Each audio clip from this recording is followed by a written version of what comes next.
Good morning, evening, afternoon, wherever the day finds you when you read this, watch this. Hello. I'd like to now introduce the introduction into the identity of Jesus Christ. We're going to be going through this because who Jesus is, what he did for us, what he did at all is very significant in our lives. In Matthew 16, verses 13 through 16, says, When Jesus came into the region of Caesarea Philippi, he asked his disciples, saying, Who do men say that I, the Son of Man, am? So they said, Some say John the Baptist, some Elijah, and others Jeremiah, or one of the prophets. He said to them, But who do you say that I am? In those verses, we find that Jesus expresses interest in who we think he is. Not that our opinion of him matters to who he is overall, as it does for us and our reputations, but because Jesus wants to know, rather to have us consider who he is and to be mindful about that thing. In the book of Mark 13:21 through 23, Jesus himself says, Then if anyone says to you, Look, here is the Christ, or Look, he is there, do not believe it. For false Christs and false prophets will rise and show signs and wonders to deceive, if possible, even the elect. But take heed, see, I have told you all things beforehand. So on one hand, Jesus wants us to consider who he is.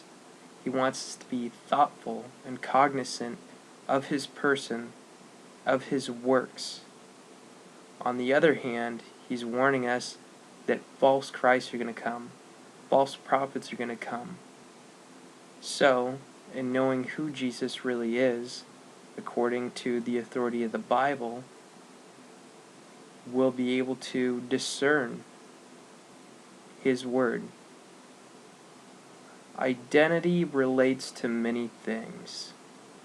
Each of us has three components. We have our body, our physical appearance, our mind, and our heart. The way I like to describe it is if I went home to see my mother, she might not recognize me right away with the beard, but she'll recognize my physical person. If I were to go to my mom's house and leave her some flowers with a little note saying, I love you, Mom, just thinking about you, she'll recognize my heart. If I called her and left a message saying, Mom, my tire blew out of my car today, which it did, I need to borrow yours, she'd recognize my pattern of speech and know my mind that it was me. So there are a lot of components to identity.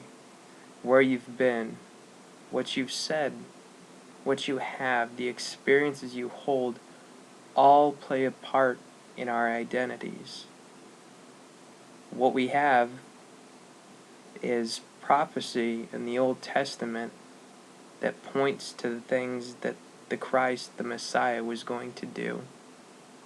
And the New Testament, the words of Christ, and the words of his 12 apostles, the ones who were there with him. So, time permitting, God willing, we'll be moving into that. If you have any questions on anything, again, I'm open and free and available for any of them. Just send them to me. They can be private. And what I'm going to be doing with these different lessons is not posting a transcript of everything I'm saying, but posting the verses we'll be looking at and also having questions written down questions that I'd like you to look at before watching the videos and watching the lessons.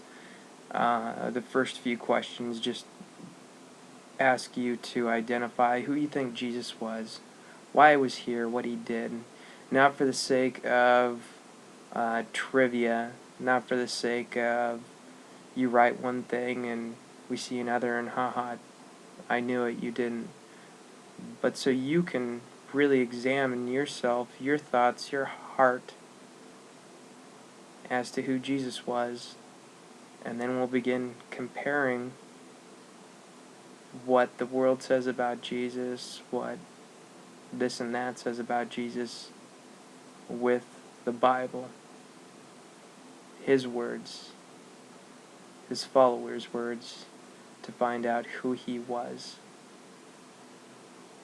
And we're doing that based on what we read in Matthew, or what I just covered in Matthew 16, verses 13 through 16, and Mark 13, verses 21 through 23. I'd recommend copying and pasting the questions in Microsoft Word, a word processing program, or what I like to do the best is have a journal and keep it with my Bible. That way, as I'm learning new stuff, I can write it down. Be thoughtful about this. Put your heart and soul into it. Nobody has to read it. Nobody has to examine it. Nobody's going to judge you. This is between you and God. So with that, I pray that